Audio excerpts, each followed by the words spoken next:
Seja bem-vindo à Conversa Capital. Iniciamos hoje um novo ciclo de conversas após as férias, recebendo o presidente da Apifarma, a Associação Portuguesa da Indústria Farmacêutica, e presidente do Conselho Estratégico Nacional da CIP. Muito obrigada, João Almeida Lopes, por estar aqui com a Antena 1 e o Jornal de Negócios. Como sempre acontece, começo por lhe perguntar o que é para si, neste momento, capital em Portugal. Muito obrigado. Penso que para nós todos o que é capital ao fim e ao cabo, o país continuar a crescer, Portugal continuar a crescer.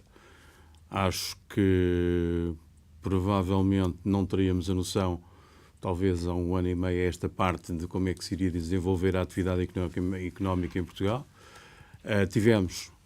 Continuamos a ter uma certa onda de crescimento na Europa, mas a verdade é que Portugal está a aproveitá-la muito bem e penso que as coisas estão a correr francamente bem em diversas frentes. Penso que é difícil apontar causas isoladas. Há, de facto, um conjunto de fatores que estão a correr bem a Portugal. Esperemos que assim continue. E a continuar assim, a verdade é que estamos muito próximo de um crescimento de 3%, claramente acima das médias daquilo que estamos a ver, e para nós é fundamental, enquanto país relativamente, eu diria, periférico, pequeno. Acho que é fundamental aproveitarmos esta onda e continuarmos a crescer, continuarmos a fazer algumas adaptações, mas o crescimento é talvez o aspecto mais fulcral em termos económicos e em termos sociais. Isso nota-se já a nível das empresas do setor farmacêutico, esse crescimento? Eu diria que isso se nota em todas as áreas. Mas em concreto nesse setor? Nesta área também. Se olharmos para a atividade da saúde, a verdade é que ela tem vindo sistematicamente a crescer. Em termos do número das intervenções, o número de consultas, a dimensão da atividade tem vindo claramente a crescer, até pela evolução demográfica. As pessoas vivem hoje mais, têm hoje mais acesso a cuidados de saúde, a tecnologia também está cada vez mais presente na nossa vida em termos de saúde e, portanto, eu diria que sim, que se nota de facto.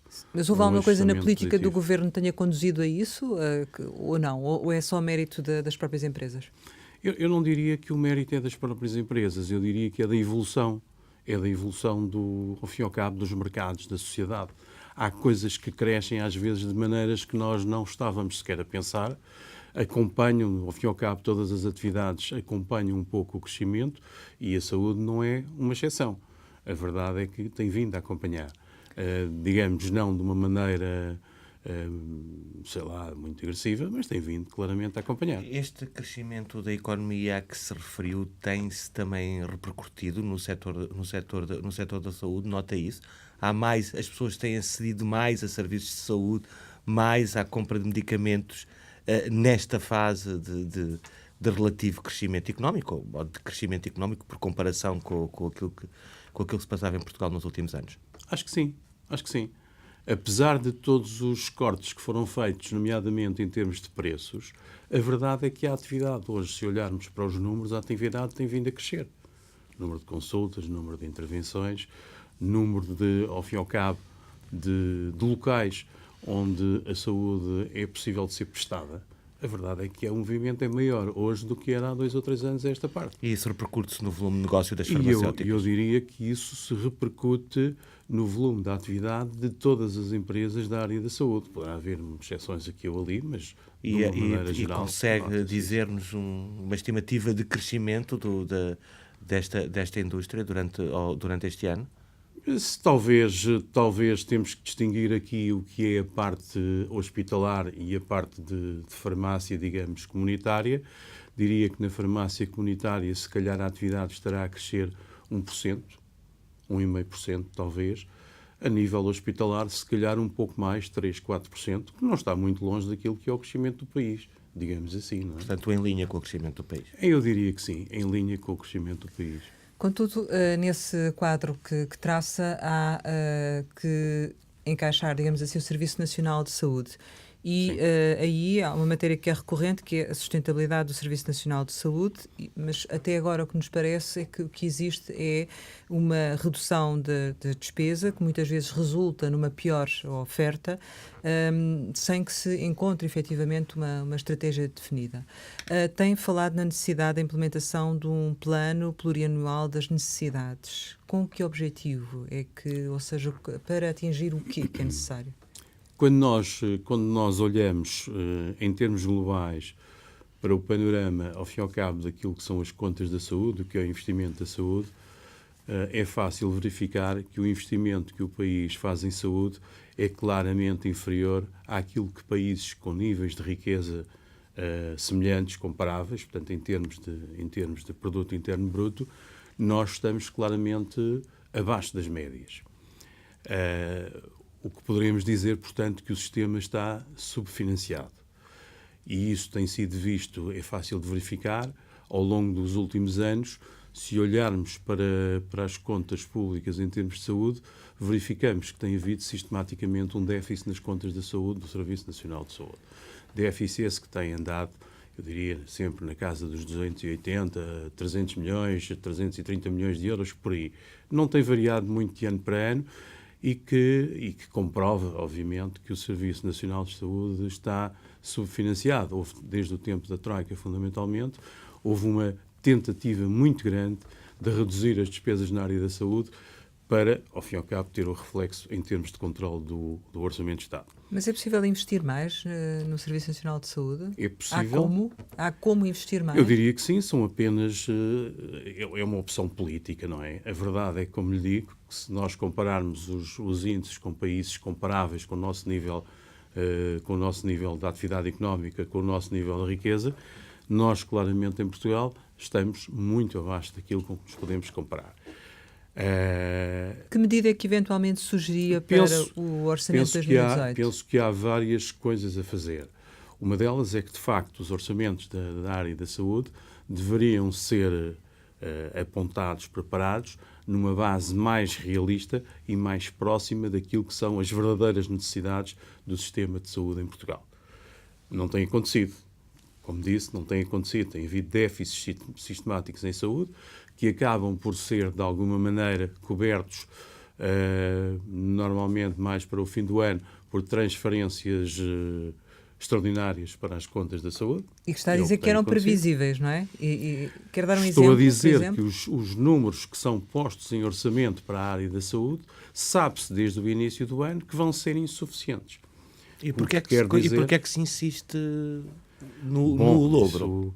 Como? Porquê é que se insiste neste logro? É uma questão que não será a nós, digamos, agentes privados, as associações privadas, que terá que fazer essa pergunta, não é?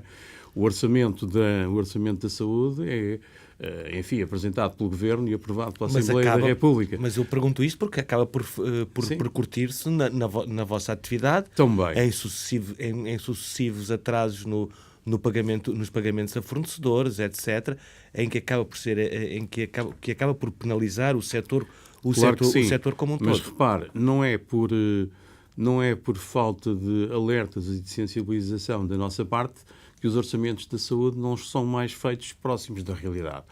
Temos vindo sistematicamente, de há muitos anos esta parte, a alertar os sucessivos governos para esta matéria.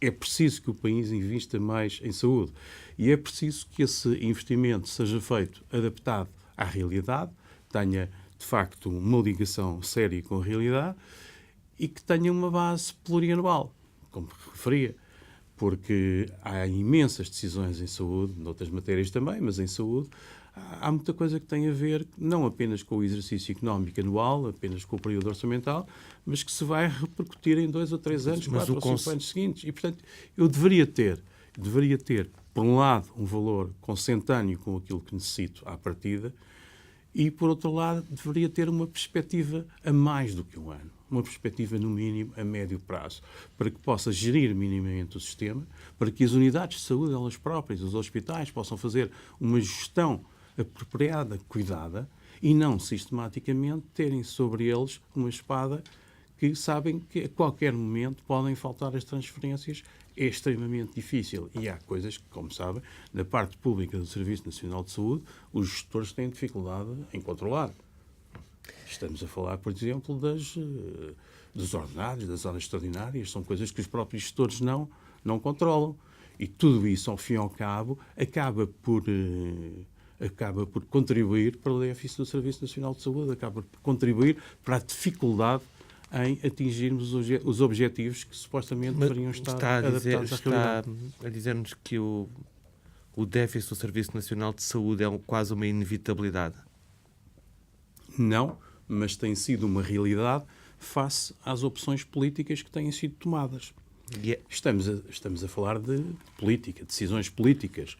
E significa que o conceito e a forma como se aplica o conceito do Serviço Nacional de Saúde está antiquado, que é preciso alterá-lo também? Significa a necessidade de mexidas mais profundas? Penso que há que equacionar a saúde e o Serviço Nacional de Saúde de acordo com os tempos que vivemos. Há um aspecto que gostava de referir. Nós pensamos todos, quando pensamos em saúde em Portugal, pensamos no Serviço Nacional de Saúde, que terá cerca de 220 mil, 230 mil colaboradores. Esquecemos que a parte dos agentes económicos privados da saúde são 80 mil empresas, mais de 80 mil empresas, 255 mil, por aí, postos de trabalho. Ou seja, o sistema de saúde em Portugal, aquilo a que chamamos Serviço Nacional de Saúde e que normalmente consideramos de uma maneira genérica, depende para funcionar, mas depende muito dos agentes económicos privados que prestam serviços, que vendem produtos, os mais variados, não apenas medicamentos, dispositivos médicos, consultas, laboratórios de análise, por aí fora. Ou seja, há uma máquina imensa que trabalha a par e complementarmente à parte pública do Serviço Nacional de Saúde, à parte pública, digamos, da saúde em Portugal. E tudo isto deveria ser equilibrado. Como dizia há pouco e bem, se isto não é equilibrado, vemos depois o estoque de dívida a crescer, a dívida da parte estadual aos privados a crescer. E digamos que o modelo acaba desequilibrado. Em concreto, o ano passado propuseram que 10% das receitas do imposto do tabaco revertessem para o Serviço Nacional de Saúde, como mais um complemento do investimento. É uma medida que sugere para o próximo orçamento também de 2018 ou há outras? Penso que seria uma medida que não seria desadequada. Mas penso, talvez, que hoje o pensamento sobre esta matéria tem evoluído. E temos a noção já todos e esperamos que o orçamento para 2018 seja de facto um virar de página. Penso que há hoje uma noção na sociedade portuguesa e nas diversas frentes políticas, diria eu, há uma noção de que de facto o sistema de saúde está subfinanciado e que há que encontrar soluções. Mas há que encontrar também fontes de financiamento. Há que pensar isso, mas outros modelos já foram pensados noutras áreas. É preciso encontrar soluções. A solução proposta ao ano passado, que referiu, apesar de tudo, era uma solução casuística. Eu penso que está, talvez, já a tempo, sobretudo a meio desta legislatura, e face à sensibilização que existe da parte das diferentes frentes políticas em Portugal, eu penso que, se calhar, para 2018, talvez haja já condições para que se possam dar passos concretos em encontrar, de facto, novas metodologias de financiar o Serviço Nacional de Saúde, no sentido de encontrar equilíbrios, de não acrescentar, digamos, dívidas para trás. Aliás, relativamente às dívidas, deixe-me, por exemplo, referir. Recordam-se com certeza que aqui há uns anos havia um problema, eu diria relativamente semelhante, nas autarquias. Havia uma imensa dívida das autarquias às empresas privadas, ao fim e ao cabo. Através do PAEL foi possível encontrar uma solução e foi uma boa solução. As autarquias hoje praticamente não são um problema em termos de dívidas. Então, quando diz que espera que Penso este que uma orçamento... solução dessas eventualmente poderia, se calhar, ser pensada na área da saúde. É possível fazer alguma coisa. Ou seja, o que me está a dizer é que para o orçamento de 2018 espera que realmente haja por parte do Governo uma postura diferente da que houve para o de 2017 e agora é isso que eu lhe pergunto, se para reverter essa forma de fazer, se já estão a trabalhar em conjunto com o Governo, vocês em concreto. Nós trabalhamos obviamente muito sempre com o Governo, mas falamos sobre diversas matérias, e essa é de facto uma matéria que obviamente nos cabe sensibilizar o Governo. E como digo, a sensibilização para que alguma metodologia parecida com o que foi utilizada há uns anos nas autarquias pudesse eventualmente ser estendida à saúde, era, por exemplo, uma metodologia que nos pareceria aceitável para tentar minorar os impactos da falta ao fim e ao cabo, do subfinanciamento, da falta de fluxos financeiros que o Serviço Nacional de Saúde tem e que necessita de equilibrar. E seria renegociar algumas das dívidas, pagamentos faseados? Como é que funcionaria em concreto? Não se trata de renunciar. Exatamente, poderia ser à semelhança daquilo que aconteceu com as autarquias. Ao fim e ao cabo, a dívida estava nas autarquias. Hoje em dia, neste caso, estamos a falar, está nas instituições do Ministério da Saúde. Portanto, é uma dívida relevada, digamos assim. Não estamos a falar de dívida que não exista, que é perfeitamente transparente, é perfeitamente rigoroso aquilo que existe. Portanto, poder-se-ia encontrar mecanismos de financiamento a médio prazo que tirassem esse peso de cima das entidades do Ministério da Saúde, nomeadamente dos hospitais, passando-as para um mecanismo financeiro, solvendo as dívidas e, de alguma maneira, exigindo, se calhar, como foi feito com as autarquias, exigindo algum compromisso em termos de futuro para não se cair outra vez uma espécie, não sei se a comparação é mais correta, mas diria uma espécie de veículo que está a sugerir, o que sugere uma espécie de veículo de mal parado, não sendo este mal parado, porque as dívidas estão reconhecidas, não é mal parado, mas uma espécie de veículo para onde seriam transferidas as dívidas, com depois prazos de amortização e ao mesmo tempo garantias de que os hospitais e as entidades públicas iriam cumprir uma série de cadernos de encargos decorrente dessa transferência. É isso? Não sei se é exatamente isso, não sou propriamente um técnico dessa matéria, mas imagine, estamos se calhar a falar de 1.200 ou 1.300 milhões de euros para resolver esse problema da esfera pública em termos de dívidas. Se pensar, por exemplo, numa emissão obrigacionista do Estado específica para esta matéria, com um prazo específico para esta matéria, isso permite a solvência imediatamente de todas as dívidas. No fundo, é cumprir aquilo que a União Europeia, de alguma maneira, recomenda através da sua diretiva dos pagamentos a tempo e horas. Mas depois é preciso ter cuidado o Estado não pagar na criação de nova dívida, certo? Diga? Depois é preciso também criar regras para a criação da nova dívida. Nas autarquias locais fez-se isso. Mas esse é o papel do Estado, é de facto regular e criar condições para que isso possa ser feito de uma maneira harmoniosa, no sentido de encontrar equilíbrio. Digamos, deixar dívida para trás não é simpático, não é simpático para os agentes económicos que não recebem, não é simpático para o Governo, que obviamente é sistematicamente questionado por isso pelas entidades europeias. Portanto, há que encontrar soluções. Partir do zero, novamente. E que receptividade é que tiveram da parte do Governo, nomeadamente do Ministro da Tutela? Penso que a sensibilidade é positiva para estas matérias. Eu penso que o Governo, e nomeadamente o Sr. Ministro da Tutela, têm todo o interesse em encontrar soluções que possam ser viabilizadas, que pareçam razoáveis e que não ponham em causa os objetivos do Governo nem as regras do perímetro da consolidação das contas em Portugal. Pelo menos tem a garantia de que esse assunto está a ser pensado pelo Governo. Estou esperançado que sim. Relativamente, em concreto, à dívida que existe às empresas farmacêuticas, ela neste momento atinge que valores e como é que tem crescido? Bom, como sabe, e é público, tem vindo a crescer, de facto, desde o final do ano de 2016. Diria que os últimos números, talvez de julho, penso que apontarão para um montante ligeiramente superior a 950 milhões de euros, apenas na parte dos medicamentos, o que significa, se compararmos com o final do ano anterior, aliás, com um período idêntico do ano anterior, significa que a dívida este ano, em 2017, estará talvez 200 milhões, pouco mais de 200 milhões superior àquilo que estaria no mesmo período do ano passado. E qual é a perspectiva desse valor ser pago, enfim, em termos normais, se não falarmos em nenhum mecanismo especial? A nossa expectativa é que, um pouco à semelhança também do que aconteceu ano passado, vão aparecer, obviamente, algumas transferências extraordinárias para o Ministério da Saúde que vão permitir, eu espero bem, solucionar este problema de uma maneira cabal.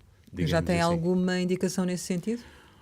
Indicações temos sistematicamente, mas nós precisamos, o que as empresas precisam mesmo é das transferências, não é? O que o Ministério da Saúde precisa é das transferências para resolver os seus compromissos. Que tipo de constrangimentos é que esta situação crónica de dívida coloca às empresas do setor, em particular às empresas portuguesas do setor, por exemplo, no acesso a capital, na própria manutenção dos postos de trabalho, no próprio investimento em investigação e desenvolvimento? Há aqui constrangimentos que são colocados por esta situação ou não? Claro que sim. Eu diria que há constrangimentos de toda a ordem e as empresas não são todas iguais, obviamente, não é? Eu penso que o primeiro constrangimento, eu diria que é um pouco global. É, de facto, Portugal, que saiu de um período de assistência financeira, de alguma maneira está-se a revelar um pouco incapaz de cumprir os compromissos que assumiu. E por isso nós dizemos, porque é que não assumimos os compromissos? Porque o sistema está subfinanciado. E isto acaba por ser extremamente desagradável e é seguramente desagradável para quem está no governo e quem tem que dialogar com as entidades europeias. Portanto, isto de facto não faz sentido, não se pode arrastar durante muito tempo. Relativamente aos impactos sobre as empresas, vamos lá ver. A verdade é que nós sabemos hoje que as taxas de juros, por enquanto, estão relativamente moderadas. E esse é um aspecto positivo e, portanto, é relativamente possível haver algum tipo de financiamento dependente do tipo e da dimensão das empresas. E, obviamente, isto para empresas mais pequenas pode ser claramente complicado. Em empresas em que, por vezes, a sua atuação no mercado em Portugal é claramente penalizada por este aspecto. Tenho dificuldade em dizer exatamente caso a caso, mas percebemos bem que muitas empresas, volta e meia, têm que fazer algum tipo de redimensionamento, algum tipo de reestruturação, precisamente porque vivem num mercado que não solve os seus compromissos. Mas esta situação da dívida já levou à quebra, à interrupção do fornecimento por parte das empresas? Não. Repare, estamos na saúde, estamos na parte da saúde e estamos basicamente a dívida assenta em medicamentos e em dispositivos médicos. Não faz sentido, não passa pela cabeça de ninguém. A questão, haverá com certeza, continuará a haver sempre uma vontade de garantir que os fornecimentos são feitos e que os doentes têm acesso ao que precisam em termos de medicamentos e dispositivos. A questão é que em determinados casos, a partir de determinada altura, isso pode ser complicado para determinadas empresas. Não recentemente, mas devo dizer, por exemplo, recordo-me perfeitamente que nos tempos da Troika, nos anos 2012, 2013, empresas mais pequenas, mais até da área dos dispositivos médicos portuguesas, fecharam as portas porque houve, de facto, dificuldades financeiras. Mas isso agora não está a acontecer, nem há perspectiva disso. Eu penso que, apesar de tudo, que as coisas talvez estejam mais equilibradas. Mas o desenrolar do ano de 2017, devo dizer, nos causa alguma preocupação. Claro que sim. Isso não está a acontecer, mas para que efetivamente não aconteça, é preciso que esta questão da dívida, ou pelo menos parte dela, seja resolvida em que prazo útil? Estamos a falar de quanto tempo? Já deveria ter sido resolvido. Sim. Estamos em setembro. Estamos em setembro. E para que as contas nossas e as do Governo, do Ministério da Saúde, fiquem bem, digamos, no final do ano de 2017, não poderemos ir além, diria, de outubro, novembro. Portanto, mas, até outubro e novembro parte desta dívida. Mas repare, eu com isso estaria a dizer que me parece bem. Não, é dramático que isto só aconteça nesta altura. Porque é óbvio que isto acaba por ter uma pressão enorme sobre as empresas, acaba por ser um desgaste em quem, dentro das unidades de saúde, tem que fazer a gestão e o contacto com as empresas, com os fornecedores. Isto no dia-a-dia é dramático.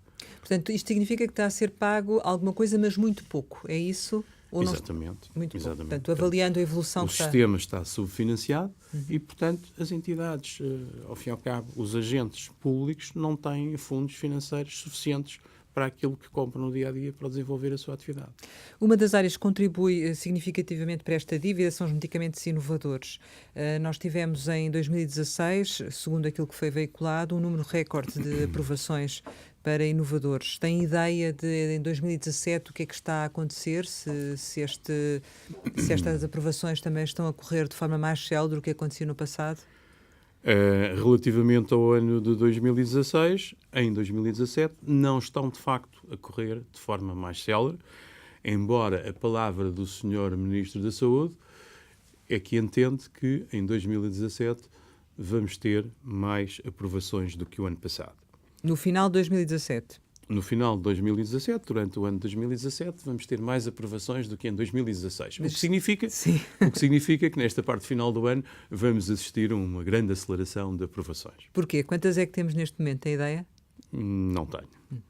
Mas são de facto um número relativamente reduzido. Como é que vê neste âmbito a questão de se avançar com uma negociação partilhada entre Portugal e Espanha nesta questão dos medicamentos inovadores, na aquisição destes medicamentos inovadores? Bom, não me parece mal enquanto cidadão. Na prática, tenho algumas dúvidas como é que estas coisas vão evoluindo, não é? Porque se nós olharmos, por exemplo, para a Espanha, que são não sei quantas províncias, a ideia que nós temos dos nossos colegas espanhóis é que nem sequer em Espanha há uma grande coordenação de compras centralizadas e de procurement centralizado. Portanto, às vezes parece-me um bocadinho estranho que se pense que se vai fazer alguma coisa em conjunto com a Espanha se a própria Espanha ela toda não funciona como um todo. Mas obviamente, tudo aquilo que for para otimização e melhoramento daquilo que são as condições de aquisição por parte do governo português, temos que estar de acordo. Mas terá impacto aqui nas empresas nacionais? Não creio. Repare, não creio, porque se pensarmos que nós temos metodologias de preços e a metodologia de preços para Portugal traz-nos os preços mais baixos da Europa, portanto, eu não estou a ver o que é que em Portugal, o que é que Portugal vai eventualmente aproveitar com alguma compra conjunta que eventualmente possa vir a existir. Se não está a ver o que é que Portugal pode ganhar, será que Portugal pode perder com este eventual mecanismo de compras partilhadas? Se fôssemos para uma compra partilhada, por exemplo, a valores europeus, nós, empresas em Portugal, teríamos imenso a ganhar, porque veríamos o nosso volume de atividade em termos de preço subir. Mas essa também é uma perspectiva, porque há uma ideia de alargar isso a mais países também, não é? Repare, sim, mas como digo, a verdade é que, estando nós, na parte inferior da equação em termos de preços, quando comparamos com a Europa, se vamos fazer alguma coisa em termos de conjunto, eu diria que nos gostaríamos de aproximar da média, não é? Mas nós nem sequer em termos de investimento global em saúde nos aproximamos minimamente da média. Como é que vamos querer aproveitar algum tipo de enfim, destas matérias feitas em conjunto, quando efetivamente estamos na parte de baixo, por um lado, e por outro lado não temos sequer financiamento adequado e suficiente para solver os nossos compromissos. Portanto, parece-me difícil que Portugal possa, enfim, tirar Portanto, daí... acha que é mais uma hipótese teórica do que propriamente algo que seja execuível? Francamente, é o que acho. Relativamente à questão das aprovações e da demora nas aprovações dos medicamentos inovadores, o prazo que está previsto na lei não tem sido cumprido, eu creio que são 90 dias. Estariam dispostos a aceitar um alargamento deste prazo que fosse mais consentâneo com a realidade e em troca do quê? Repare, os prazos que estão na lei deveriam ser cumpridos. Mas não são. Mas não são. Mas deveriam ser. É um problema, ser. Não é? É um problema. E a questão para nós é porquê é que não são? Porque a verdade é que o país dispõe de um bom sistema de avaliação. As tecnologias de saúde, quer os medicamentos, quer outras tecnologias de saúde, são avaliadas por metodologias que são bem feitas em Portugal, em que Portugal foi pioneiro neste tipo de avaliações. E, portanto, as coisas não serem avaliadas de acordo com o tempo que a lei prevê, tem único e simplesmente a ver, ao fim e ao cabo, com a falta de financiamento. E como eu não tenho financiamento, eu, de alguma maneira, às vezes até involuntariamente, sou levado a deixar escorregar os prazos. Porque, efetivamente, tenho medo que alguma entrada venha causar ainda mais perturbação à falta de fundos que eu já tenho para gerir a despesa corrente, digamos assim. Mas haveria a abertura da vossa parte para se reconsiderar este prazo, fazer um prazo mais alargado, que Eu penso, realmente pudessem contar com ele, porque há a questão da previsibilidade também, não é? Sim, como sabe, saiu recentemente legislação que altera ligeiramente os prazos e que, de alguma maneira, põe os prazos muito consentâneos com aquilo que são os prazos europeus. A questão que se vai pôr... Nos 180 dias, não é? Sim, mas exatamente, com uma alteração, depois não são tidas em conta paragens de relógio, enfim, há detalhes técnicos. Mas, em termos legais, os prazos vão ficar muito parecidos àquilo que existe na Europa. E as pessoas são as mesmas, ao fim e ao cabo. Nós estamos na União Europeia, estamos na OCDE, estamos na Europa, no mundo civilizado. Portanto, percebe-se mal que cidadãos de outros países possam ter acesso mais depressa a determinado tipo de tecnologias, a determinado tipo de medicamentos. Ao fim e ao cabo, é disso que estamos a falar. E porquê está sempre este problema chato de falta de financiamento adequado? Portanto, não faz sentido que eu, em Portugal, em determinadas patologias, em determinadas circunstâncias, os doentes portugueses só possam ter acesso um ano depois ou um ano e meio depois daquilo que os seus concidadãos europeus tiveram. E isso acontece por atrasos nos pagamentos?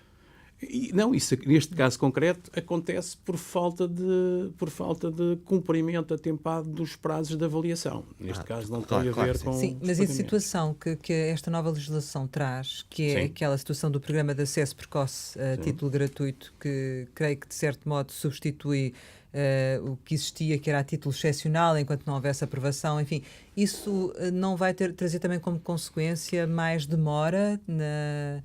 Não sabemos ainda. Repare, ao fim e ao cabo, este programa, esta legislação que agora é posta em cima da mesa, é mais um sinal inequívoco da falta de financiamento. Estamos sempre a falar do mesmo.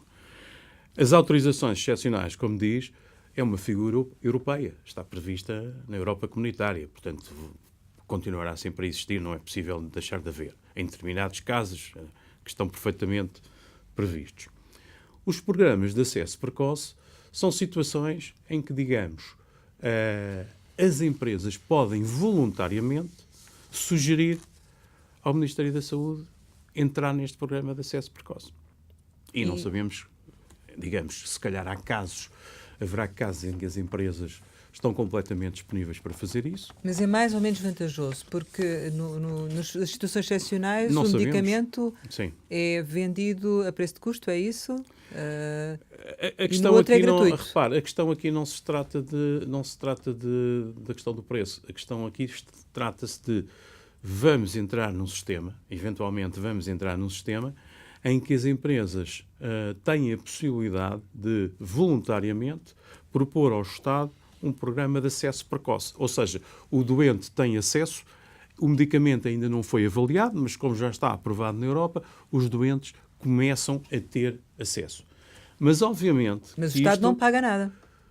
Durante este período, e se a empresa for propor este programa, porque, obviamente, o Estado não pode, seria impensável, que o Estado coagisse as empresas para gratuitamente fornecerem produtos ou serviços. Isso seria, aliás, uma ilegalidade. Portanto, vamos ver como é que vai funcionar. É evidente que, de alguma maneira, isto representará-se provavelmente também uma certa pressão para o Estado para que os prazos de avaliação sejam cumpridos, sob pena de, eventualmente, um programa de acesso precoce vir a ter que ser interrompido, o que seria, digamos, lamentável. Dramático para as pessoas. Dramático. Mas esta ideia partiu das farmacêuticas ou do Estado?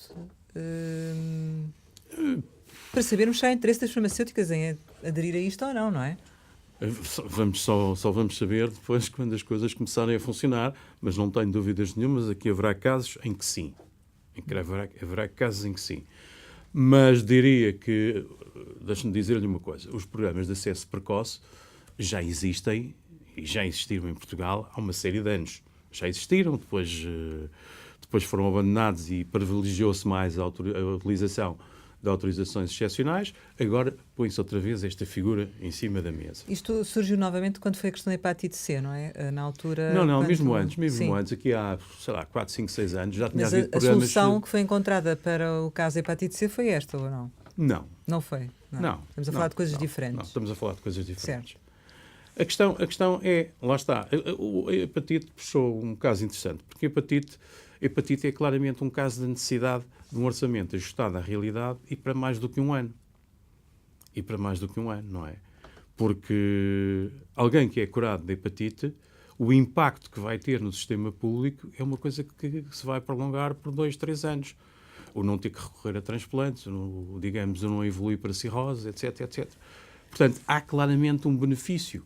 E esse benefício, em alguns casos, depois de um investimento inicial eventualmente significativo, esse benefício vem-se repercutir em futuros orçamentos. Certo. Mas o que as pessoas querem saber no meio de todas estas situações de utilização excepcional ou da situação do acesso precoce, se com estas alterações ficam melhor servidas ou não, porque no fundo é disso que estamos a falar e é para o interesse das pessoas, não é? O que é que vai efetivamente acontecer? Porque se continuam a existir atrasos na aprovação dos medicamentos inovadores, para aceder a esses medicamentos que às vezes são fundamentais, nomeadamente na área do cancro, se realmente ficam não melhor servidas. Qual é a sua opinião? Temos esperança que a situação vá ser melhor, que efetivamente haja uma pressão significativa para que a avaliação seja terminada mais cedo. Penso que sim. Mas nesta fase, como sabe, a legislação foi publicada há semanas e a regulamentação ainda não está totalmente completa. Não posso garantir que vai correr totalmente bem. Da nossa parte, obviamente, que envidaremos todos os esforços para que isso aconteça. Porque, como diz e bem, em última análise, o que conta é as pessoas terem acesso às terapêuticas. Essa é que é a questão. Mas o que é que pode correr mal? E não terem acesso a essas terapêuticas 1 ano ou 2 depois dos seus concidadãos europeus. Esse é o que estamos a falar. Mas o que é que pode correr mal? Imagine que, em termos da contagem dos prazos, em termos dos prazos de avaliação, se claramente não houver um salto significativo em termos do encurtamento e da definição, digamos, das decisões de financiamento, se isso não acontecer, não teremos rigorosamente ganho nada com o assunto. Nós, enquanto cidadãos. O Ministro da Saúde estabeleceu como meta para os genéricos que deveria atingir uma cota superior a 50% no mercado dos medicamentos. Isto é execuível? Depende do ponto de vista, sabe? Porque, do seu ponto de vista? Não, a questão dos genéricos é uma questão complexa. Só há medicamentos genéricos porque um dia houve medicamentos inovadores, não é? Se não aprovarmos medicamentos inovadores, não vamos ter mais genéricos. Depois, como é que se fazem as contas às cotas de genéricos? É uma matéria complicada. A maior parte os países utilizam praticamente todas metodologias diferentes. Nós estamos, aliás, enquanto Apifarma, estamos a ultimar uns detalhes num estudo que pretende dar mais realismo àquilo que se pode chamar a cota de mercado de genéricos em Portugal e que é claramente superior ao que aparece a público. Como assim? É difícil explicar. Ou seja, consumimos mais do que aquilo que... Sim, do que porque, mostram os dados oficiais. reparo, a questão não é tanto em termos de genéricos ou não genéricos. O problema não é eu quero mais medicamentos genéricos, eu quero mais medicamentos em condições aceitáveis de preço. Ele até pode ser um original que resolveu pôr o preço ao nível do genérico. O que nos interessa enquanto cidadãos é isso. A verdade é que quando vamos ver as cotas de mercado em Portugal, caso a caso, nos genéricos mais vendidos, eu não queria estar aqui a referir substâncias, mas quando vamos ver os genéricos mais vendidos, a cota de mercados em Portugal é de 90 e não sei quantos %. É muito superior àqueles países com os quais nos podemos comparar, nomeadamente Itália, ou França ou Espanha. Onde são países onde há uma resistência, sempre houve uma resistência muito maior aos genéricos do que em Portugal. Em Portugal, a questão está na metodologia. Há muitos produtos antigos que se comportam como genéricos, que têm preços genéricos e que não são considerados no cálculo matemático da cota.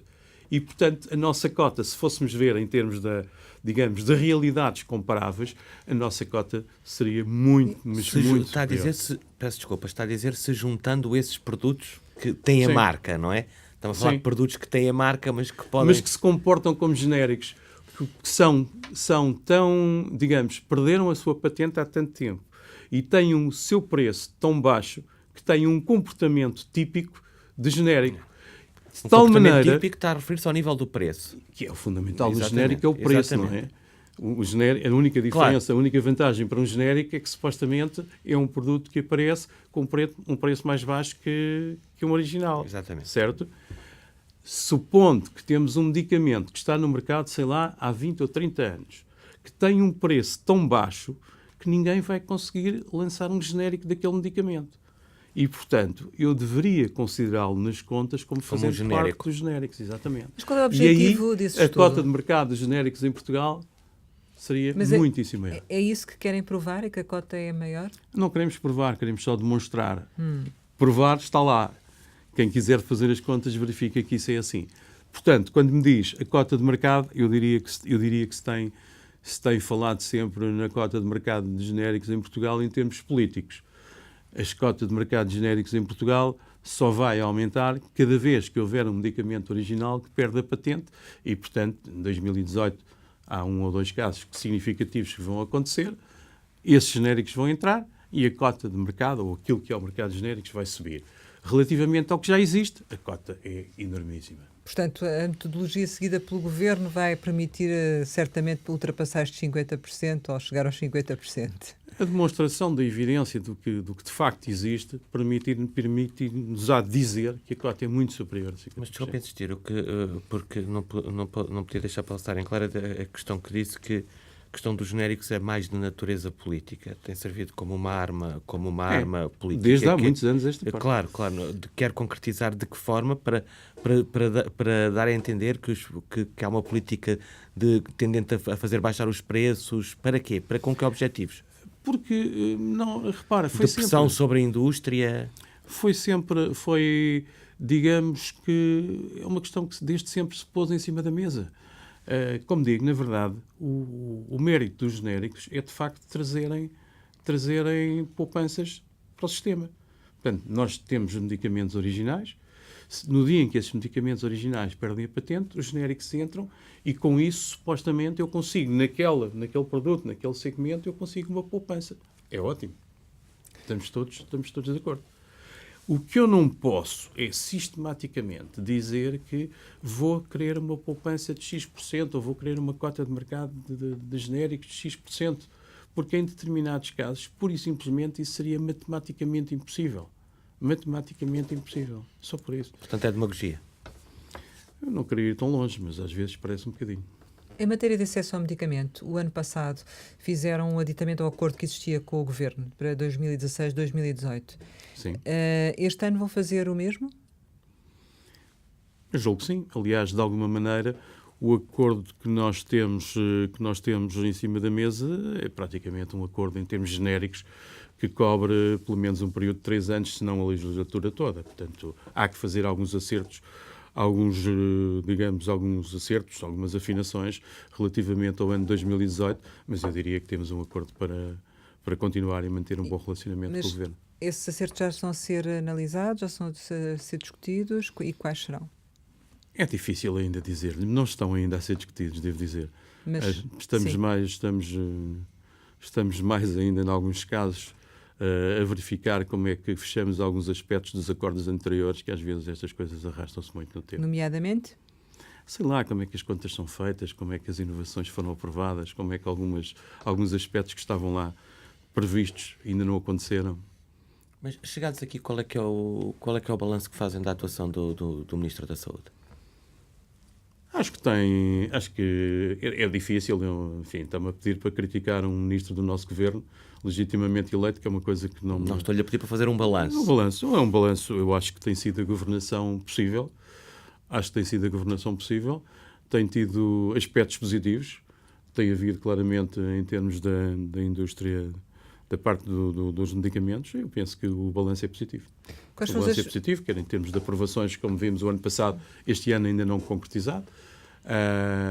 A questão das dívidas, o ano passado também não foi dramático, este ano de facto está a escorregar um bocadinho, mas de uma maneira geral eu acho que o balanço é positivo. E tirando esses aspectos, quais é que não foram concretizados? Estava a falar há pouco relativamente a... Repara, ao fim e ao cabo, têm todos um bocadinho a ver com o financiamento ou com a falta de financiamento. Nós, desde há anos, esta parte que temos vindo a sugerir que, efetivamente, o investimento que o país faz em saúde tem que ser proporcional àquilo que se vemos nos outros países com níveis de riqueza equivalente. E propusemos, inclusivamente, que houvesse um reforço, no mínimo, que houvesse um reforço do investimento em saúde que correspondesse ao acréscimo de riqueza, ao crescimento do PIB. E, de alguma maneira, tem havido sempre uma certa reticência em que isso tenha vindo a ser posto. Portanto, isso vai ser matéria a estar no próximo aditamento. Vai estar para 2018. No próximo aditamento para 2018. Relativamente à Agência Europeia de Medicamento, ainda acha que há alguma possibilidade de vir para Portugal depois da troca que foi feita entre Lisboa e Porto? Acho que a esperança é a última coisa a morrer. E nós, portugueses, às vezes temos sorte. Não tenho dúvidas. É só uma questão de sorte. Mas a sorte ajuda muito e, sobretudo, ajuda aos audazes. Mas seria extraordinário para Portugal. O Porto foi uma boa opção? Ou teria sido preferível Lisboa? Eu acho que o que interessa é termos uma candidatura bem sucedida. E neste momento a candidatura que foi decidida por em cima da mesa foi a do Porto. Faremos os possíveis para que, em todas as linhas, para que isso possa ter sucesso. Seria de facto extraordinário que a EMA fosse para o Porto. Não tem diretamente a ver com a sua área, mas queria lhe perguntar como é que vê, como agente também do setor, a turbulência que se assiste neste momento relativamente aos médicos, aos enfermeiros, com as greves que estão em curso. Enfim, como é que olha para essa situação?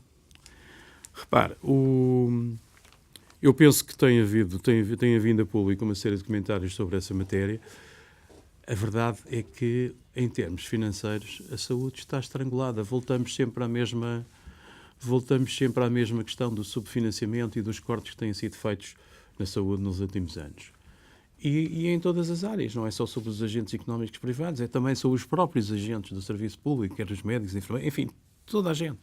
De alguma maneira, o que tem acontecido é que nos últimos anos se tem tentado bloquear, congelar, admito até que por motivos corretos, que é tentar encontrar um compromisso para as contas públicas, para o déficit, mas a verdade é que estas coisas, a partir de determinada altura, têm limites. E eu não sei se não se terá ido demasiado longe em algum tipo de congelamento, de não flexibilização a determinadas expectativas aqui ou ali. Portanto, faz sentido olhar para o que se passa com os médicos e enfermeiros neste momento? Eu acho que sim, sabe? Eu tenho a ideia que a gestão é a arte do possível. E às vezes é preciso encontrar soluções flexíveis e ir ao encontro de... Portanto, há alguma legitimidade, ou bastante legitimidade... Não peça para dizer isso, não é? Eu faço parte das associações patronais, estaremos sempre contra as greves, sobretudo não regulamentadas. Mas pelas suas palavras, o que me pareceu foi que vê que há razões plausíveis para este tipo de... Não sei, não conheço a matéria em detalhe. O que lhe posso dizer é do exemplo daquilo que nos toca diretamente.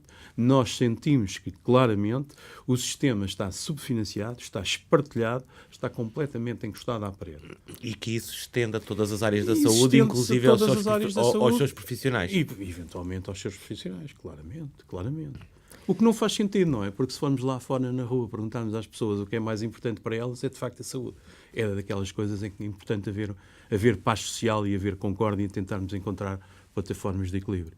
Mas também já dependemos das suas palavras agora no final desta nossa conversa, que acredita que isso vai melhorar para 2018. Tem essa convicção? Eu penso que sim. Repare, nós temos de facto Portugal está a atravessar um bom momento, estamos a crescer. Este governo está a meio da legislatura e nada faz supor que não a vá terminar. Acho que está de facto na altura de fazer alguns ajustamentos àquilo que é gritante, que é o subfinanciamento da saúde. Portugal, eu acho que os portugueses, certamente, exigem que haja mais investimento em termos de saúde. E acaba por ser reconhecido por todos. Chegamos ao final e, como habitualmente, costumamos lançar umas palavras para uma resposta rápida. A primeira é melhor amigo. Acho que tenho muitos. Medinfar. Isso é a minha companhia desde há muitos anos.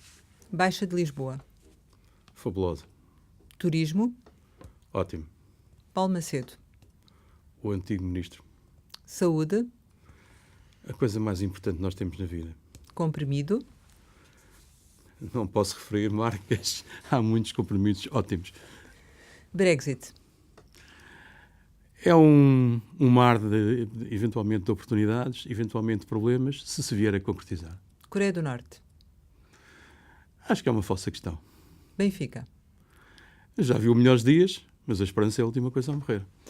João Almeida Lopes, muito obrigada por ter estado aqui com o Jornal de Negócios e com a Antena 1. Pode voltar a ver e ouvir esta conversa com o presidente da Apifarma em www.rtp.pt. De resto, Conversa Capital regressa para a semana e contamos consigo.